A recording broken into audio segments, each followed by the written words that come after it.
welcome back to another episode of Good Time Gal. I'm your host, Caitlin Peluffo. Thank you so much for listening. This week on the podcast, we have Andy Fiori.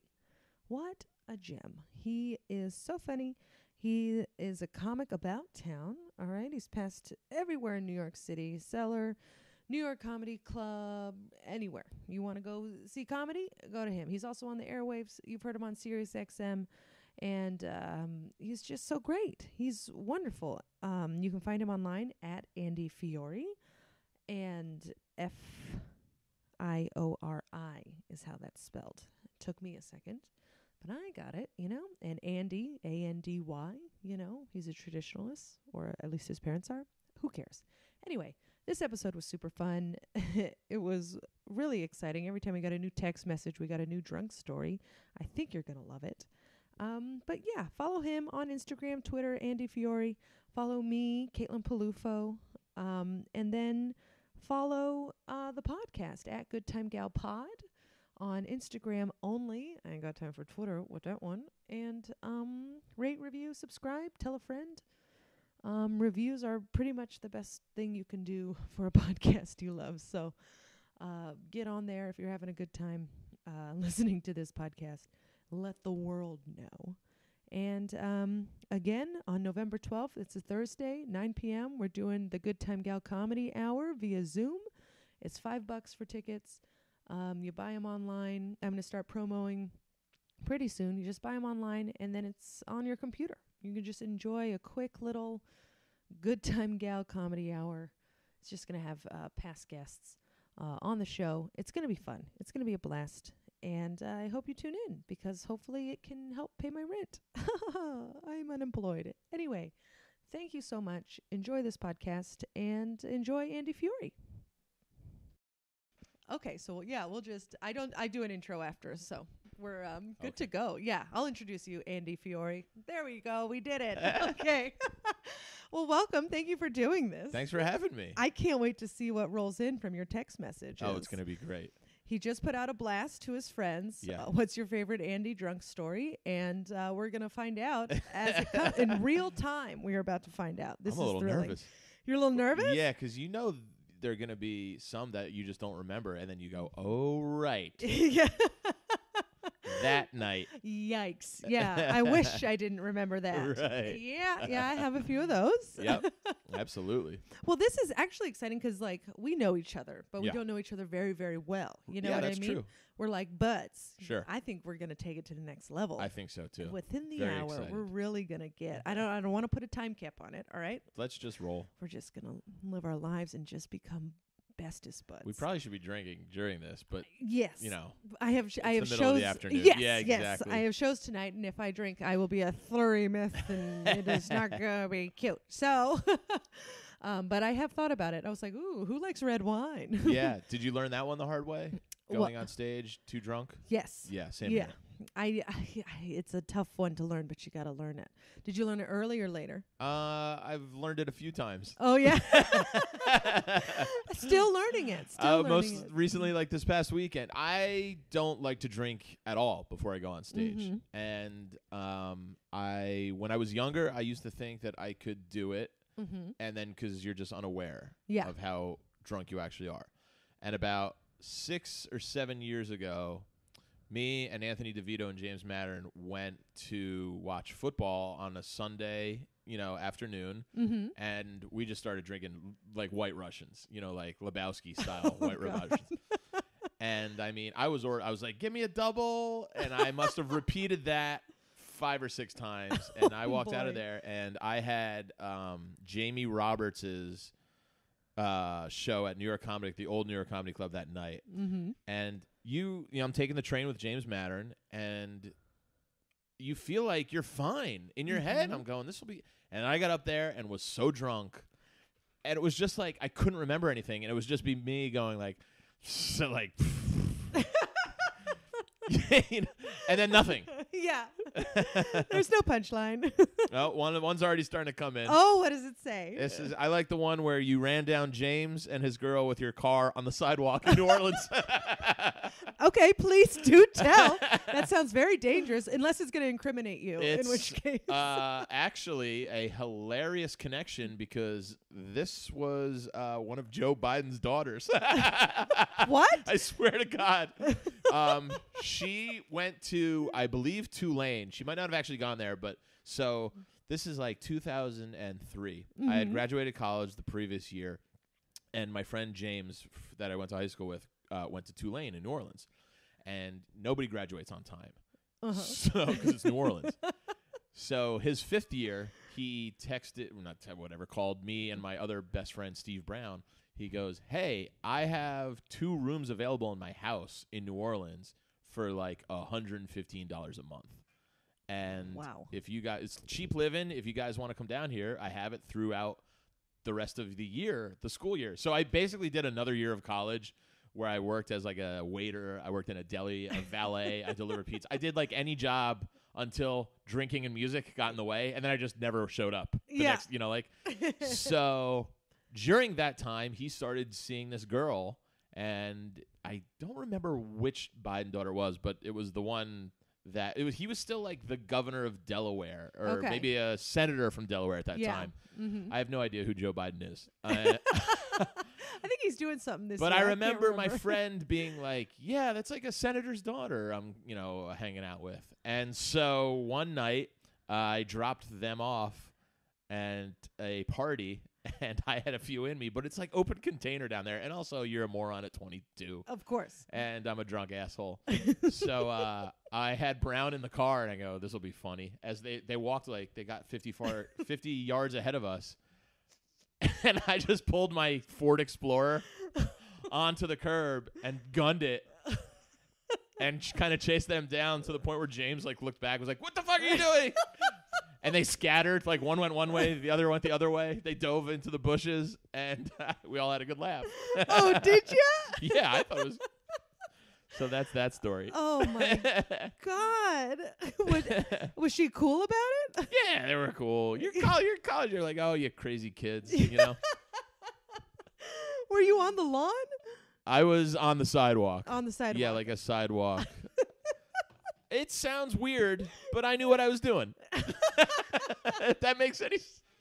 Oh, that's lovely. What a good one to start with. I'm just going to write, "Keep them coming," because these are great. You need to get the friends involved. Like, I never would have thought of that one. Yeah. Running over 2 people with your car. Never would have.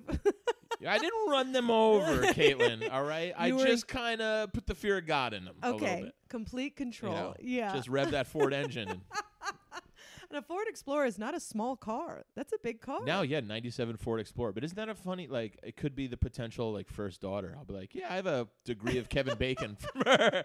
I almost ran her over. I know. She'll never forget you. I'll tell you that. Yeah. She'll be in that White House having Thanksgiving dinner and be like, "Andy Fiori." Another one?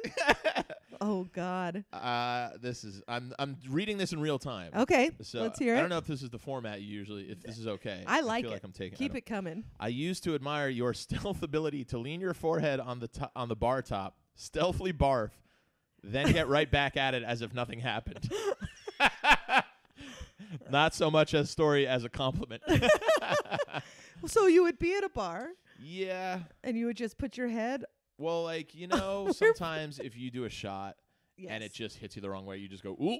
Uh-huh. It wasn't really necessarily a drunk thing, but sometimes you gag on it, and that reflux, you can't. So this is also, 15 years ago. I like to think I'm more behaved now.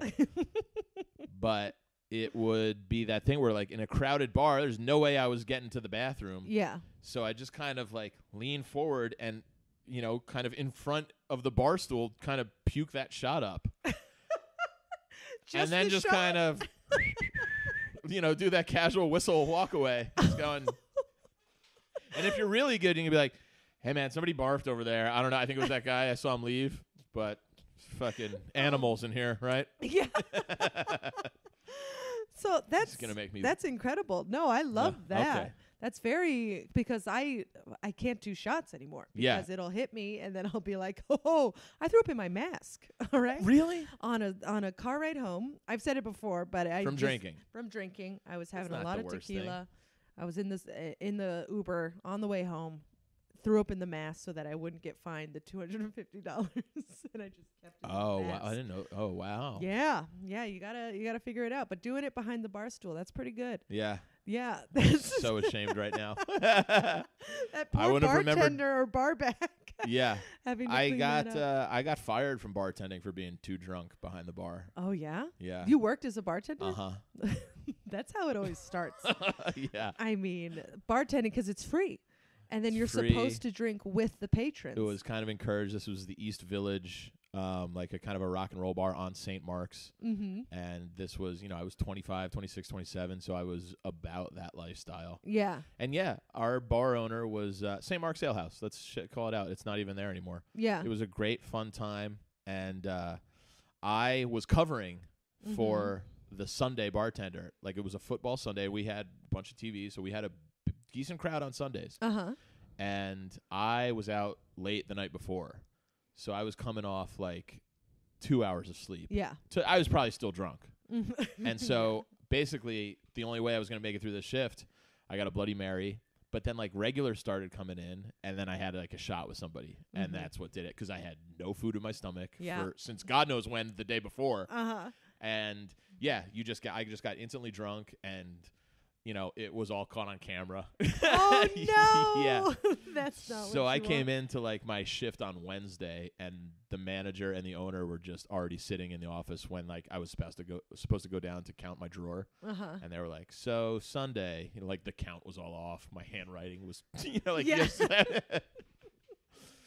So, but we all remained like good friends. One of them I'm still like super good friends with. He owns 11th Street Bar in the East Village. Oh, that's lovely. Yeah, great people. I've bartended as well, and there was one night, it was like my first 2 weeks of bartending, and I got hammered. Yeah. And it was a total accident. I was just like, this is what we do.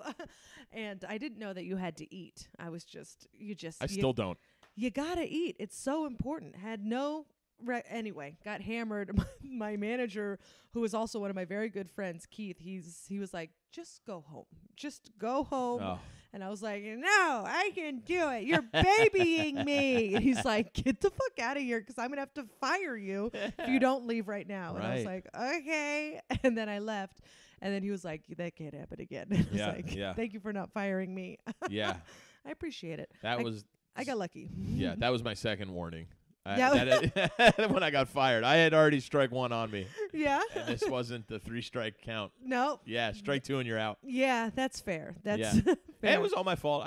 They did the right thing. Yeah. I should have been fired. I was not responsible. And that's how you remain friends with Absolutely. bar owners. You're like, yep, my bad. I still feel like I have that Italian, Irish, Catholic guilt too, where I still will see my friend of like 20 years now, and I'll be like, I'm really sorry about that. Yeah. Like, I still feel badly. Uh-huh.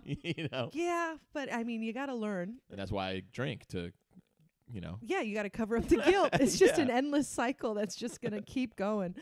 So where are you from originally? I'm from Morristown, New Jersey. Oh, that's fair. That fits. I feel like that. For some reason, Jersey. You know it? No. Oh, just Jersey. I think I've been there, actually. It's not far from New York City. Yeah. It's about an hour west of the city. Yeah, I think I have been there. It's a nice suburb of North Jersey. Uh-huh. Born and raised there, so been familiar with New York pretty much all my life. Only child? No, middle of 2 girls. Really? Yeah. Oh, I was talking to Jordan Jensen about this. The nicest boys always have sisters. Uh-huh. Yes. Yeah, maybe. Mm-hmm. But we were weird because we have such big age gaps. Really? In my family. So my older sister is technically a half-sister. Not technically. She is a half-sister. And she's 15 years older than me. So okay, wow. I'll unpack this whole. So my dad passed away this year, but he was super old. He was 96. Wow. Yeah. That's incredible. And thank you. So yeah. And also, I'm so sorry. Oh, I appreciate that. But yeah, like he was 96. People still go, they're like, how'd he die? I go, he was 96, dude. He didn't flip his Harley leaving the Playboy Mansion after a bender. Yeah.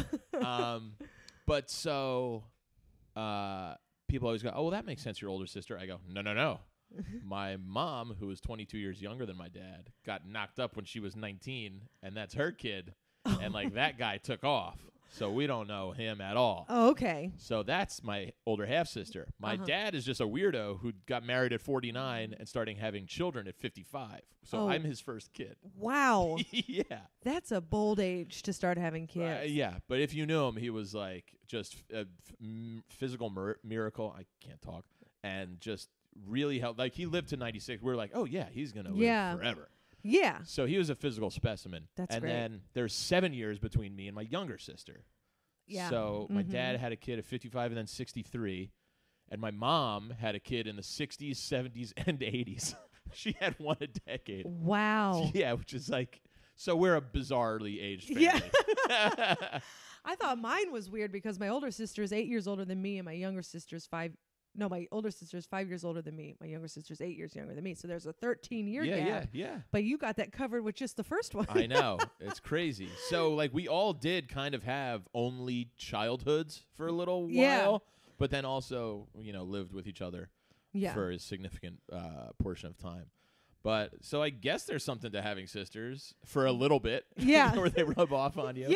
Yeah. Jordan said it was something about like men with sisters always make the best boyfriends because they understand that women, aren't pretty all the time.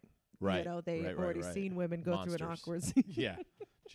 Yeah, we're hideous half of the I time. I keep a bathroom clean compared to my two sisters. Oh, really? Oh yeah. Filth bags. Steve's got a good clean, and then I'm the one that messes it up.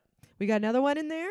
There's always our blacked out impromptu Michael Jackson performance at my sister's wedding where we took the mic from a reluctant DJ, executed flawless between the leg slides, and delivered a show never since seen at the Whippany Marriott. I think my friend's flowering it up because he knows it might be read on a podcast. Because that one was wordy. Yeah. That one was a little verbose for me. Yeah, that one's nothing special. Nothing that special? was just like, we were young dickheads who was like, we're going to take over this wedding reception. Yeah? But that's fun, doing the leg slides on Are the you a dance dancer? floor. Oh, I'll move, baby. Because you know why? I have drunk confidence. That's why. It's not anything good. No. But I have the alcohol in me. So you got I go, the swagger. I'm feeling great out here. Yeah. Yeah. Michael Jackson's the one that you do it to?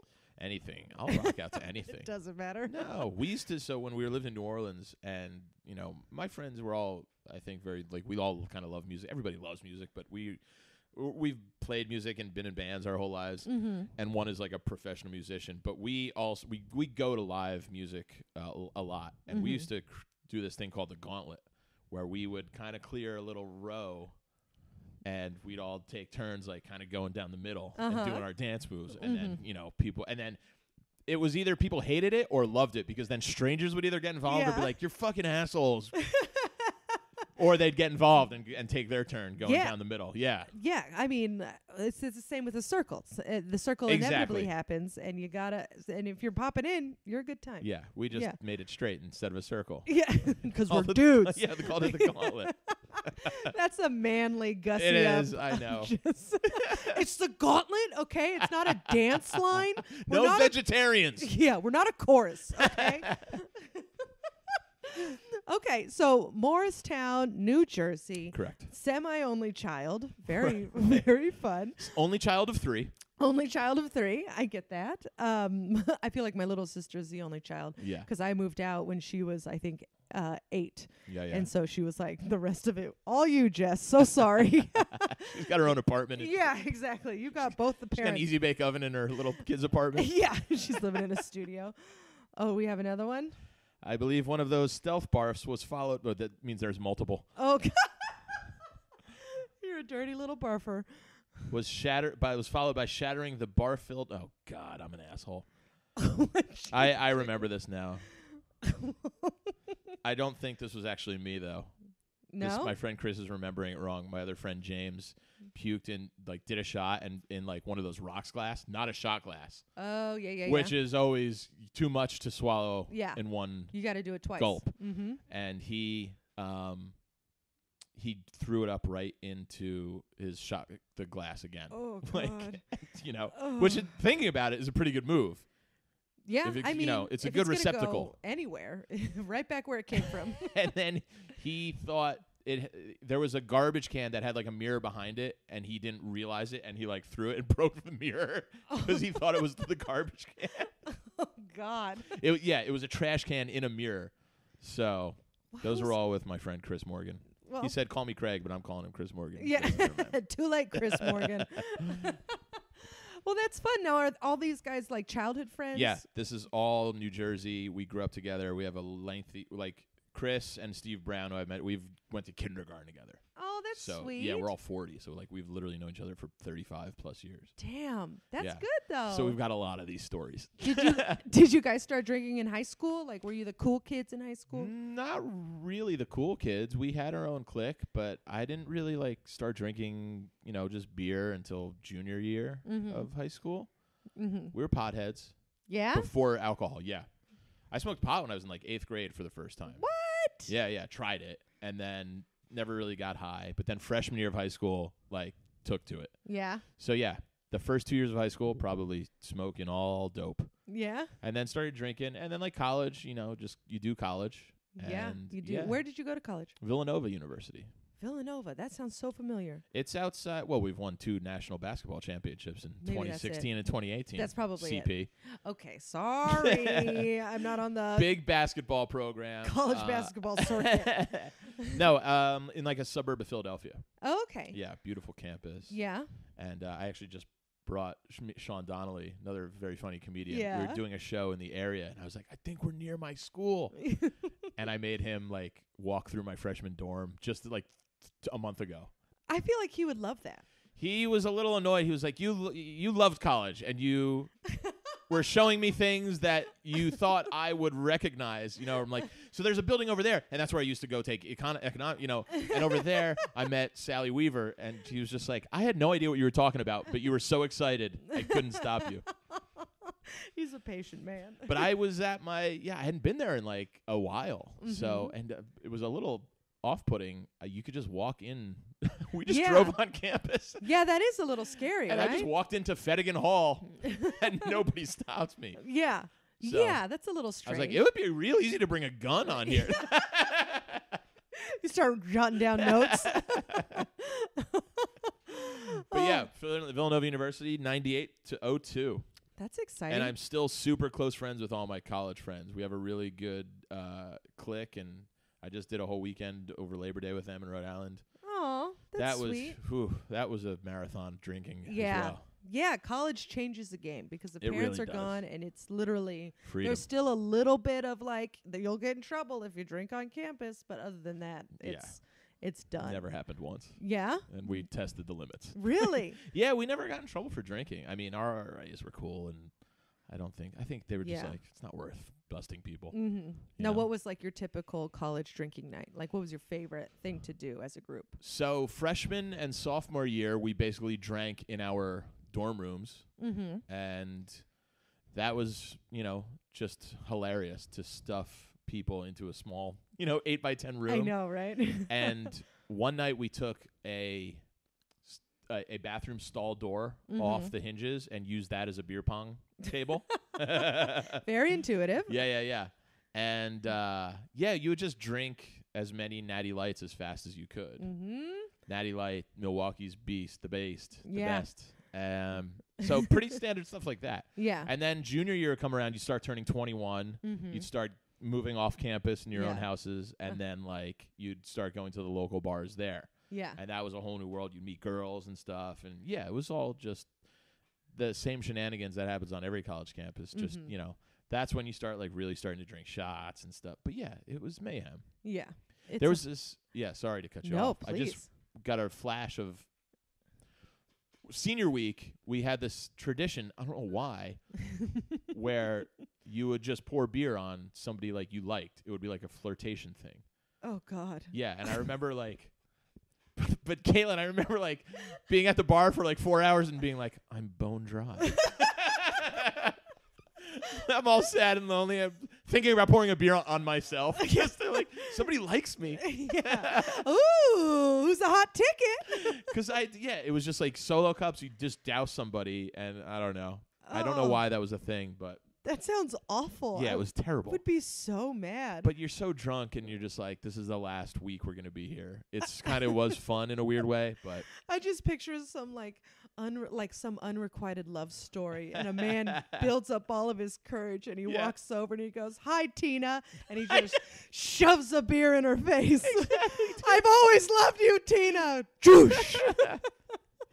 No, you got to finesse it a little bit, Caitlin. You go up and you can maybe like do one of those, you tap somebody on the opposite shoulder, but you're around the other way, and then you pour on their head. I want to fuck you. Yeah, exactly. You got to finesse it.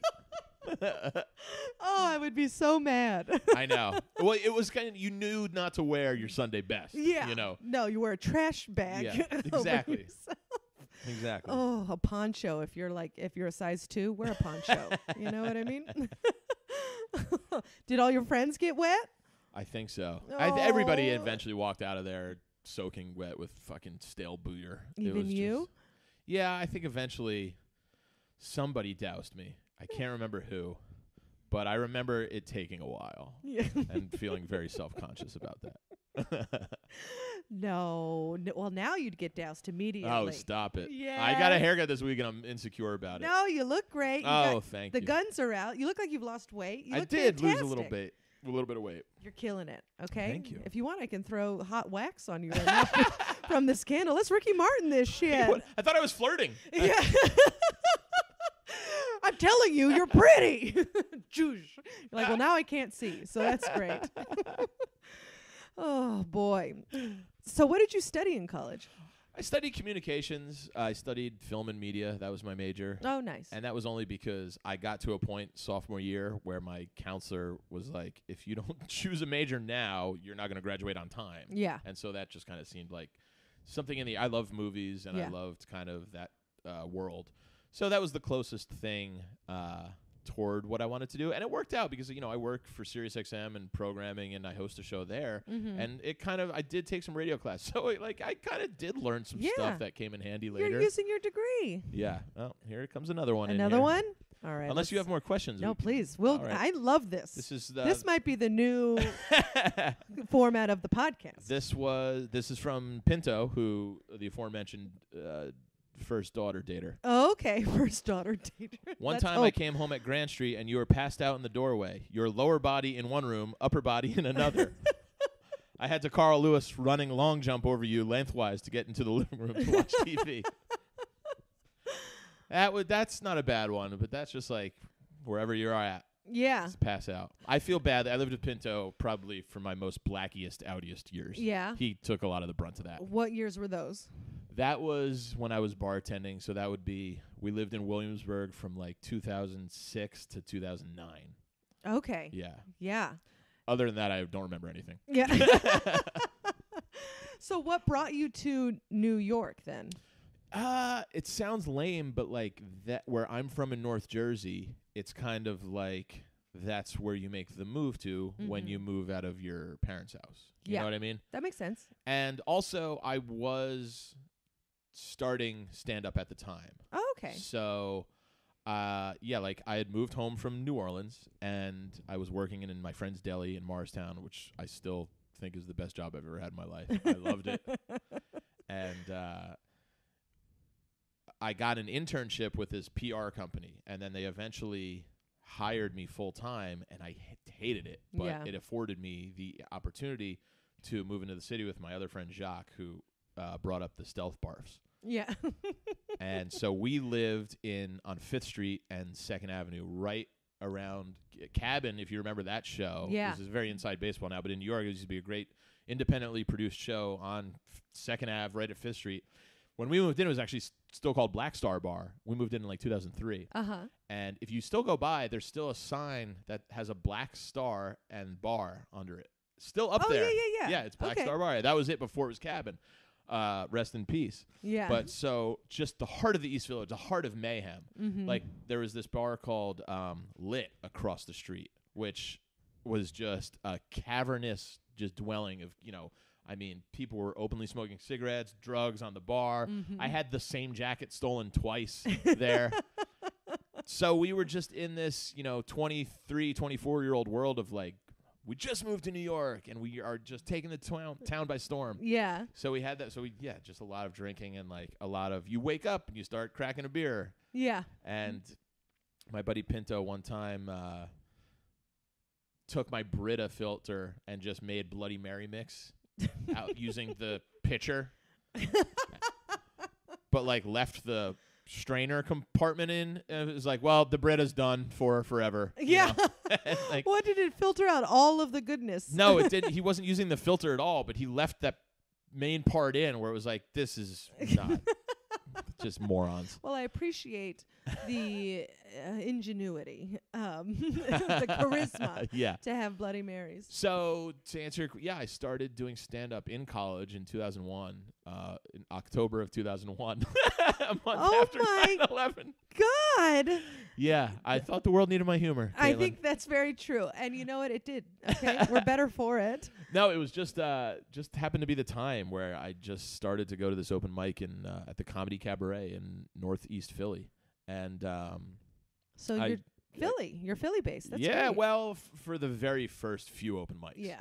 I wouldn't say I did any real shows outside of that. Mm-hmm. Then I moved home to New Jersey and then New Orleans. So I took a lot of gaps in between my stand-up career until I really dove in head first. Yeah. So it was a lot of that. It was a lot of moving around until I got to New York. But then even when I got to New York, I had a full-time job, which was kind of corporate-y, and I hated it. And so really to facilitate what I wanted to do, stand-up, was that, to be honest, like I had an aunt who died and left me a little bit of money where I was able to quit my PR job. And like I ran through the money in like 6 months. Yeah. It wasn't anything I could like sustain myself on. But I thought if I could bartend and do stand-up, I could sustain myself with the income I would be making and the little bit of inheritance that I had. And that plan went shot to shit. I was broke forever. Yeah. And so I started doing like bringer shows and stuff like that, but I couldn't really get into a groove. So like years would go by until really like 2008 or 2009 when I moved out of Brooklyn and I moved to the East Village again. I started just diving in head first. And, the rest is here we are. Here we are. We're sitting in Brooklyn again. I don't even know if I answered your question. I forgot what it was. Yeah, exactly. So you started really going for it in in New York City. Yeah. So that's exciting. Yeah. North Jersey, New York would be really where I consider coming up. So when so you're drinking with Pinto. It's the only and Jacques, excuse me. Yeah, Pinto and Jacques, Brown, Morgan. What a crew. Yeah. Very heavily nickname based. Yeah. So drinking heavy with them. Is there any like women in your life? Yeah. There had been girlfriends throughout that whole time. Yeah. Not currently, but there was a girlfriend at each interval. At each stage. Some met because of drinking. Yeah. And who was like, that's why this relationship works. Yes. There was a few of those. I think one of my friends, Alyssa, set me up with this girl, Sarah, because she was like, oh, you guys love to party. I think you'll be great together. Yeah. And that worked for however X amount of months. It was like, yeah, going out and drinking and then fucking is great. Yeah. And then you wake up, you're like, I feel like shit. I don't want to talk to you like a normal person because I feel shitty. You've also seen me do some horrendous things. Right. Yeah. So, there was a few serious ones, but nothing, really that ever worked out in the long run. Yeah. I've had a few of those, of the boyfriends where you're like, well, I worked at this one restaurant for like 6 years. I dated a lot of line cooks.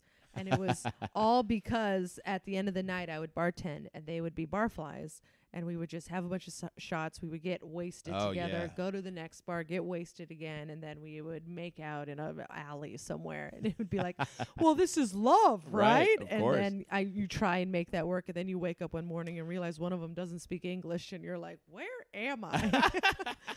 And and that's actually a very real thing. If people in the service industry know, you hang out and you fuck the people you work with. And so, yeah, in my bartending years, those were some of the relationships I had. Yeah, of course. Was just with whoever the new hire was. Yeah. You know? I mean, yeah, they don't know any better. Here we go. For sure. Yeah. Yeah. I dated one guy who was 21 years old. I was 27. Ooh, I know. Nelly. And he was just, we had a good summer. All Yeah. right. It was a good time. We drank every night, did drugs. Yeah, and yeah. Service industry? Yeah. I assumed cocaine was flowing. Yeah. We had a good time. In fact, my friend Chris just wrote, remember that one night we stayed up real late doing blow? That's a good one. Which one was that? Yeah, you know what? That could have been any. Yeah. Are you a big coke guy? No, this is years ago. Years ago. That was something. I am always so I was scared enough for myself to not do coke anymore because I was like, you're too big of a guy and you don't eat well or exercise. Like, your heart may explode if you keep doing that. Yeah. So I just stick with the alcohol. Yeah, I've done it. But I had plenty of, Right? Yeah. I've done them a few times and it never made me feel better.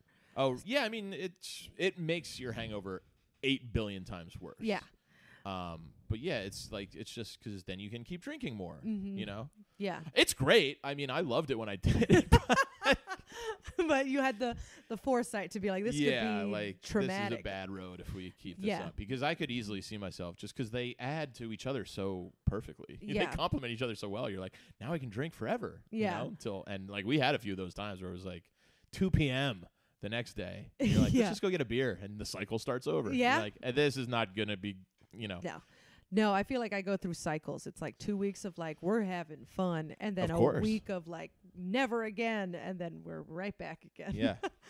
I'm either going to walk out of this podcast and be like, I'm the worst person on earth. We've had a few people be like, I think it's a problem. Yeah, dude. And I'm like, no, you're fine. It really sounds, these don't happen back to back. And I'm like, these are all spaced out. Now look at me justifying it like it's an AA meeting. No. I'm totally fine. Everything's fine. I swear I'm social. Yeah. That's So were you like when you, because you said you get drunk confidence, right? Yeah. I also get the drunk confidence. Sure. Do any bad ideas come from your drunk confidence? No. I think I'm a pretty, this is going to sound weird to say, but I think I'm a pretty sensible drunk. Yeah. Like, I'm not the idea guy that's like, let's go drive to Atlantic City. Mm-hmm. I don't have those crazy ideas. I like hanging out with my friends and just getting drunk. Yeah. You know what I mean? So I don't need to add to that at all. I don't get those crazy ideas where I'm like, let's rob a Domino's delivery car, No, I mean, that's kind of boring, but I like just being, that's why I hate, COVID is just, I miss hanging out with my friends and getting drunk at a bar. Like, I love an Irish bar and just getting drunk with my pals. And, there's a game on or something like that. I'm happy. Yeah. So I'm like, let's not change this. Yeah. We're good here, Yeah. See, that's good. Yeah.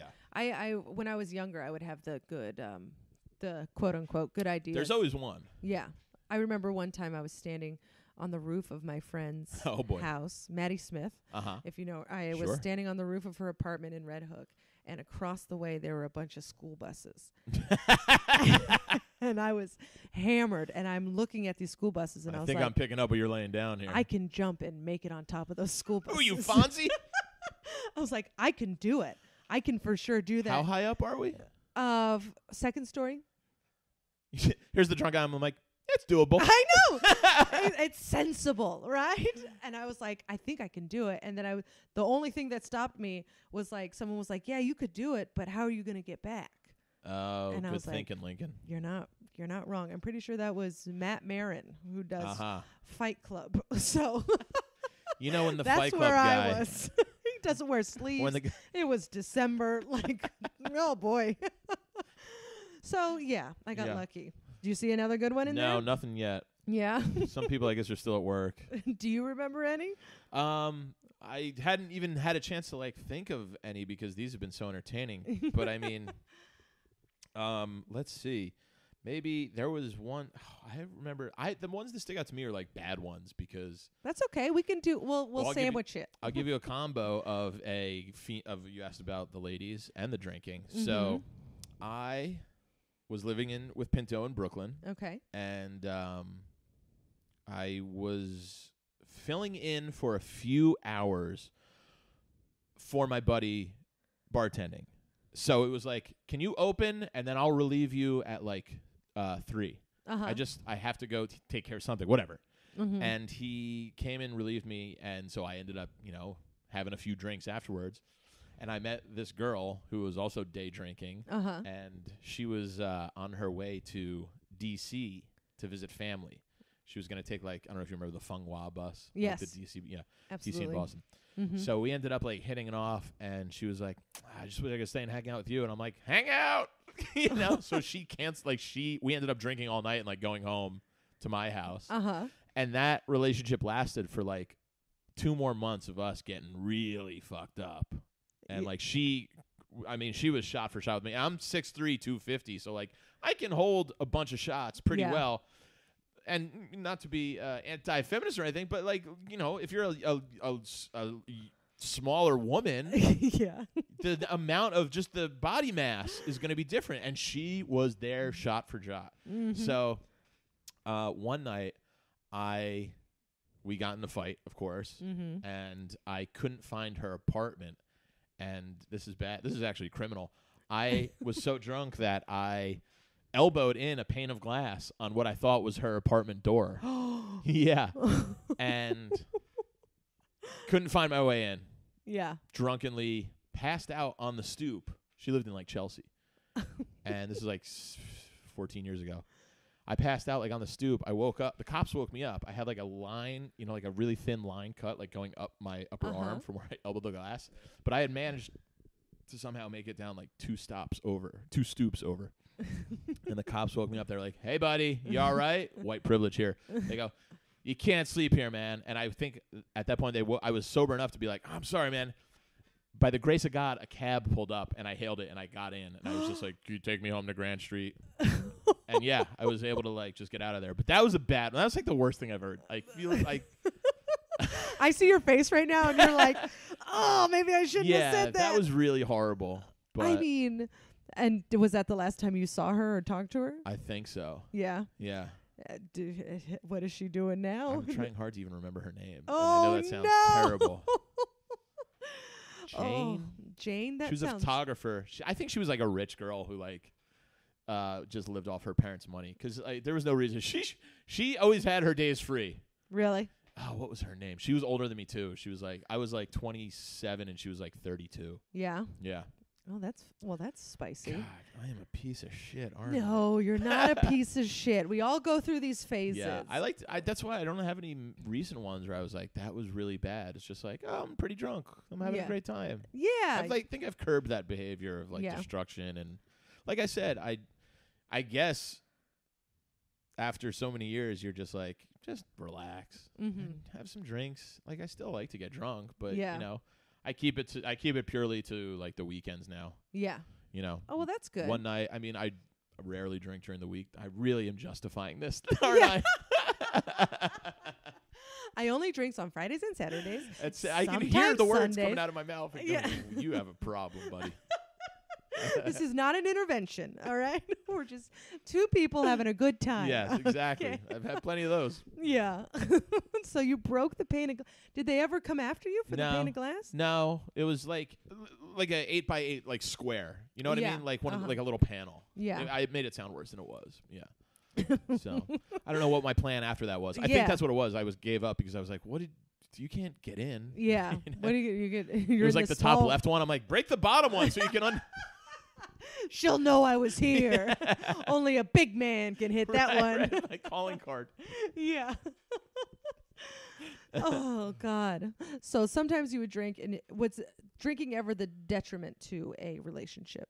I don't think so. Other than the ones where that was the basis for our relationship, where, like, we met and it was just like, hey, either I or they needed to take a break. Yeah. Because that enabling makes, I don't want to drink that much. Yeah. I've had relationships where it's like, hey, do you want to go out? I'll be like, it's Tuesday afternoon. I can't. And then they would get mad at me because they would go out alone. And then I'm like, well, who's she going out with? If she goes, Yeah, it's a spiral. No, they never got in the way of any of my relationships where I'd never, we gotten drunk in fights or whatever. Yeah. I'm very proud of that. Yeah. I've never had drinking ruin a relationship. Okay. Really. Yeah. That's Just good. financial security, jobs. Of course. Yes.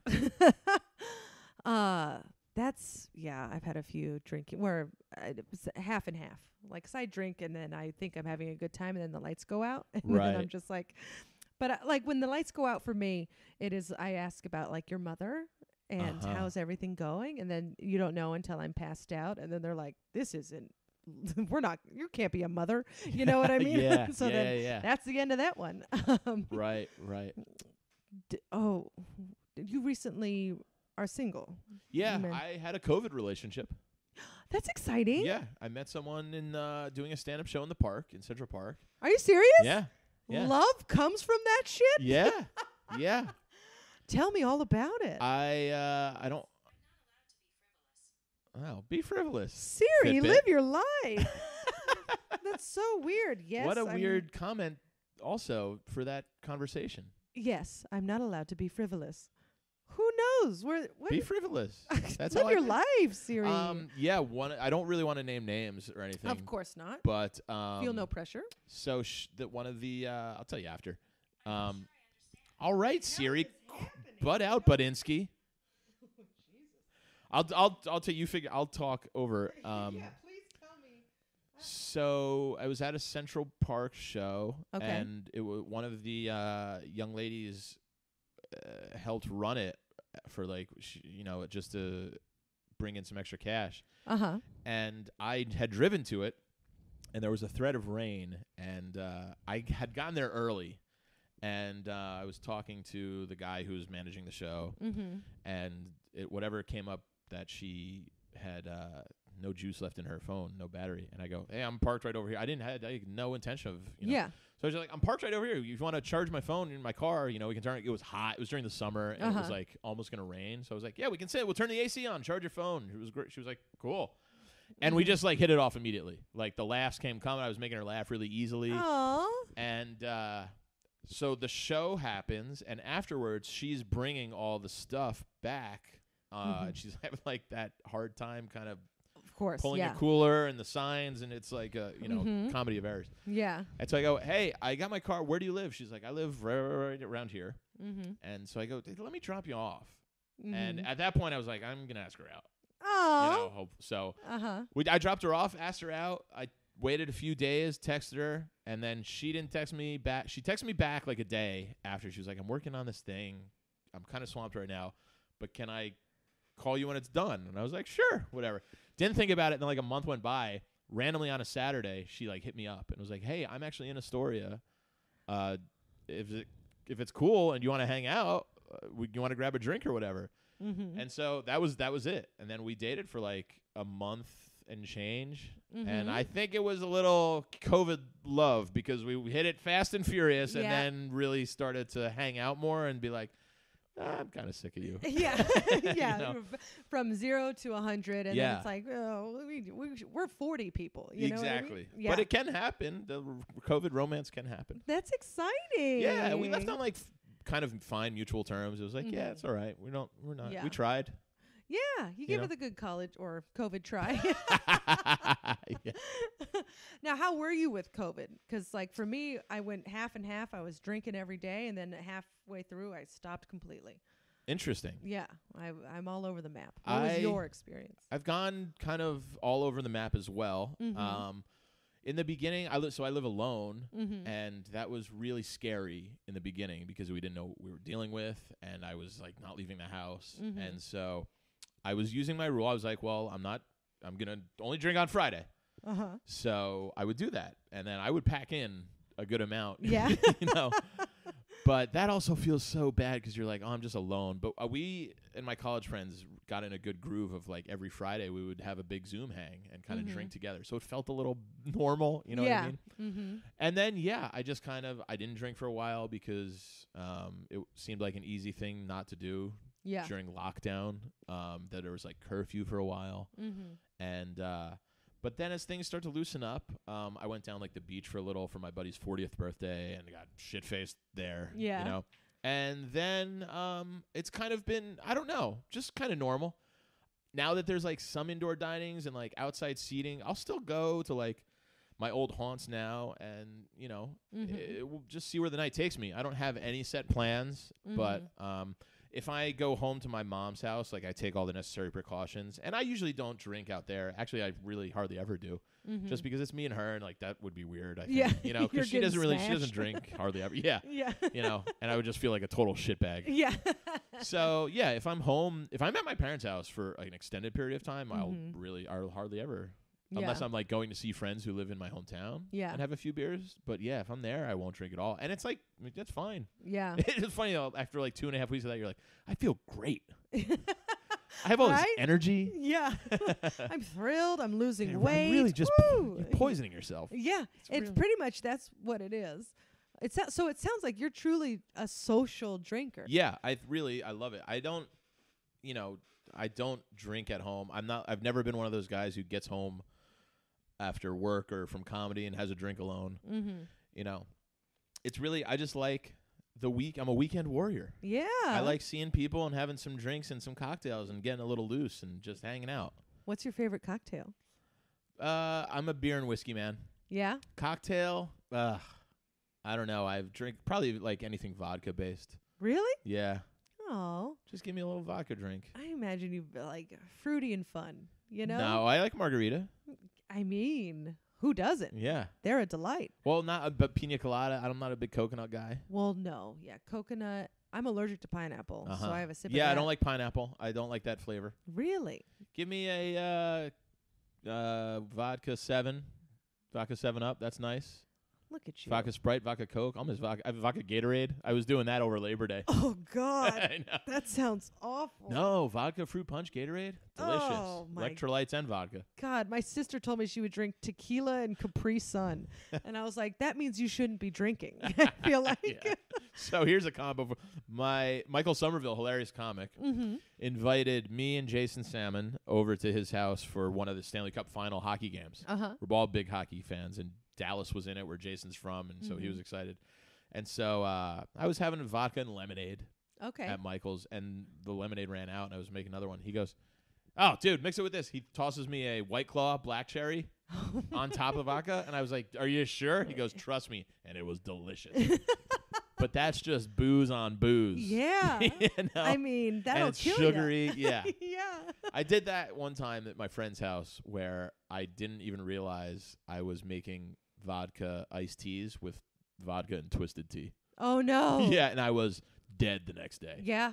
Like that sugar headache where you're like, oh, kill me now. Yeah. Oh, yeah. The sugar headache, the wine, too drunk, hangover is a nightmare. Yeah. And then your teeth look like you like suck the blood out of a cow. It does not look good. Oh, yeah. God. I'm tamping it down. I can't handle the hangovers anymore. Yeah. It's true. You just hit 40, and like the way that I consume, it's like it's just not worth it to me. But I'll still go out and have a good time. It's just I'll cut myself off now and be like, you go home, you'll be so much better off the next day for it. Yeah. Yeah. Good for you. Well, I don't know if that's the right way to phrase it. That makes it seem like I have the problem. No, trust me. Good for you. So have you have you not had any alcohol in a while? No. I did like a month with no drinking, and I lost a bunch of weight right away. But I was drinking. Thank you. I tell everybody I lost 20 pounds.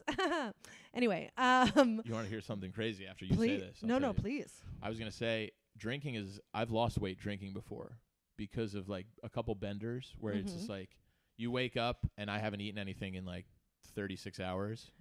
You drop 10 pounds real quick that way. Yeah, you also get gout, but you're like, you look great. I'm like, thank you very much. Yeah, it's a great way to lose a foot. I've had nothing but cocaine and booze with my sister for 48 hours. Yeah, see, I'm a feeder. I get drunk and I'm like, I'm crackers! the opposite. See, I'm the opposite. I don't eat when I'm drunk. I can't. I'm like, I am happy with the booze. Yeah. I don't want anything to get in the way of the booze. Yeah. That's very sweet. I guess so. Yeah. See, I did like the first 2 months of quarantine were so traumatic that we were just like drinking a ton. It was me and Steve, and we were quarantining together, drinking a ton, getting a bunch of wine. We got boxed wine. We were really doing it. Yeah. And then I just went on the scale, and I noticed that I had gained a lot of weight. Well, also you're at home. You're stuck at home. Of course, you know. Of course, but it was the most I'd ever weighed. And yeah. I come from a family that struggles with weight. And so I was like, oh, I got to do something. And so we did a cleanse together, and then it did like a whole month of no drinking, clean eating, lost a bunch of weight, and then started doing Soul Cycle. And then I was like, well, now I can start drinking again. Absolutely. And so you got to reward yourself. Oh, yeah. Oh, if I just have a glass, I'm counting my calories. And then it became, well, if I skip lunch, I can have 2 glasses of wine. And then it's like, uh-oh. And now we're just like, you know what? Just live your life, all right? It's only going to be nice outside for a little bit longer. Totally. Have a cocktail. Have a cock. Yeah. Love a cock. Everybody says that about you. Oh, yeah. Oh, that Andy, he loves a cock. That's Fiori. Oh, yeah. I love a good dick joke. You know what I mean? So that, this was so fun. How are we on time? I don't know. I'm having a great time. Oh, yeah. We have just ask away. just enough time. Like, is there any stories that we didn't get to? Well, here's the problem with being a drunk. That's One why of the many. first thing I did was like, can you tell me all the story? I need my friends to tell me because I have a million, but I just can't remember them. Like, yeah.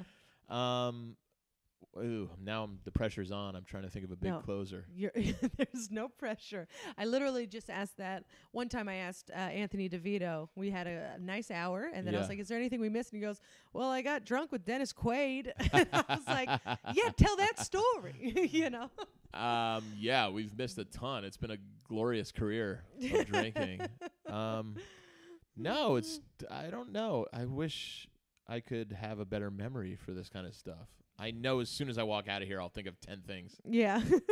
Have you ever traveled and drank? Foreign country? Oh, sure. Yeah. Yeah. Yep. I have done that.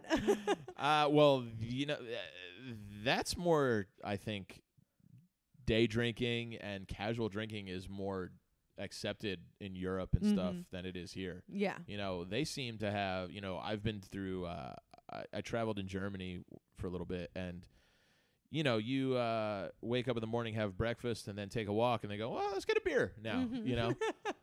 It's really, they're obviously Germany, but like Oktoberfest and stuff. I never did Oktoberfest, but I traveled all through Europe and, you know, Prague and places like that. They just seem to constantly be drinking as like we're drinking coffee or water. Yeah. And so, I've done all that, but I didn't. We were in Italy one night and got pretty drunk and decided that we were going to steal a boat.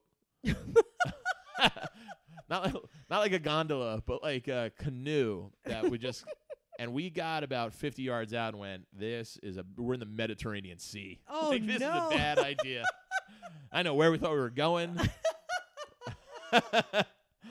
But we U-turned it pretty quick on that one. Yeah. And just, you know, total drunk asshole Americans. Yeah. Just shitheads at like, you know, 22.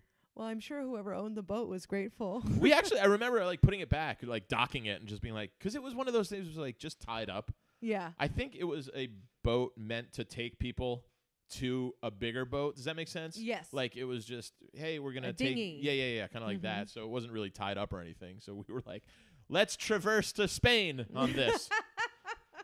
And then, you know, 50 yards out of us paddling with our hands. Oh, God. Let's call it. Turn back. I mean, you are a big man. And those are quite oars you have. Yeah, but well, I don't think thanks.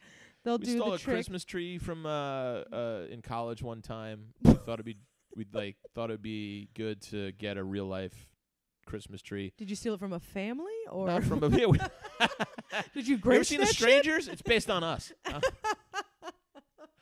No, we from like a farm. We go, they got plenty. And my friend Woody was driving, and this is a drunken How thing. apropos.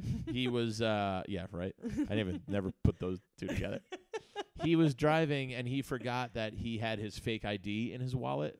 So when we eventually got caught, Not only did he get like trespassing, theft, he also got like his license suspended and everything because he was drunk driving with a fake ID. So he got like fake ID, driving without a license. I mean, he really got the works. Oh my God. And then that summer, this was in between our junior and senior year. We were living in Conshohocken, Pennsylvania that summer, and Woody asked me. He goes, "Hey man, can you drive me to my court appearance?"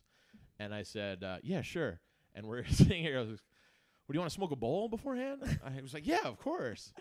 And so he goes in. I dropped him off at the courthouse. He goes in, and then he calls me about 2 hours later. He goes, "Hey, man, can you come pick me up?" I go, "Yeah, how'd it go?" He goes, "I'll just tell you when I get there."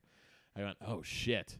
I go, "Well, you're not going to jail, right?" He's like, "No, but my lawyer never showed up." Oh. So you went into court and had to represent yourself high? Oh, God. He went, "Yeah, but it was okay because the judge just kind of read me the riot act and then handed me down like I have no license for like 2 years." Oh. And so, yeah. And then we had to drive him to, we had to drive his car from college to his parents' house. And that was a fun road trip because he promised us a steak dinner, which we never got. Oh, fucking Woody. But college hijinks, you know. I mean, what is... As I think about them, they come. Yeah. You know? What is Woody now? He's a lawyer. Jesus. Yep. I swear to God. I mean... He's a lawyer. That's perfection. Isn't that poetic? Oh, thank God that guy didn't show up. He's like the smartest guy I know. I mean, I'm sure if anybody was prepared to handle that. He's like Yeah. one of those guys who was like, "Yeah, I got to take the LSATs tomorrow." I'm like, "It's 4 a.m." He's like, "Yeah, I'll be fine." He's like one of those guys like didn't have to study for it. He's just a genius, you know. Good for Woody. Father of 4. Really? Yeah, 3 and 1's gone the way. That is so sweet. All my friends pulled their acts together. Yeah. I became a comic, and Yeah. you know. You have a stable job. You're Oh, doing yeah, great. no, You're very thanks. I successful. appreciate it. I know, but when you say all those things at once, you're like, I'm like, I please let me reiterate. This is over a long span of years. Nope, happened the last 2 years. Oh. Yeah, I'm gonna go home and fucking chastise myself. No, that was great. You did a great job. Oh, I And had so much fun. A long life of fun. That's what it sounded like. Yeah. Yeah, a guy who appreciates his Knock on friends. wood, I'm not dead in 5 years. I know, right? Well, you're not doing cocaine anymore. I think Yeah. you're good. You don't have any coke on you, do you? No, I certainly don't. And if Steve does, what a curveball. Where can people find you? You can find me on the socials at Andy Fiori. It's just ANDYFIORI for Instagram and Twitter. And I have a Sirius XM show, which you've been on. Mm-hmm. And you got to come and do again soon. I would love that. It's called The Raw Report, and it's on Thursdays on Sirius XM Raw Dog 99 at 4 p.m. And all the episodes are on demand for a long period of time, so you can dig into the archives. And, yeah, stand-up dates are just here. I would say AndyFiori.com, but that's a ghost town over there. I don't really even update it anymore because they're all over the map. Instagram and Twitter, that's where And you everything can is. check out the podcast DYM, the DYM show that I do with Sean Donnelly. We just went to Laugh Button, so that's been a fun, Oh, that's great. landing place for us, and they really take care of us, and it's really good. And That's wonderful. we've got a lot more like social media clips and stuff out there. So, yeah. You're doing great. Thanks. You're Listen doing great. to You're killing everything you listed. You don't need to be a lawyer and a father of 4. No, You're you killing kidding it. me? Oof. Well, thank you so much, Andy I had the Fiori. best time. Thank you. This was a blast. Good time, girl.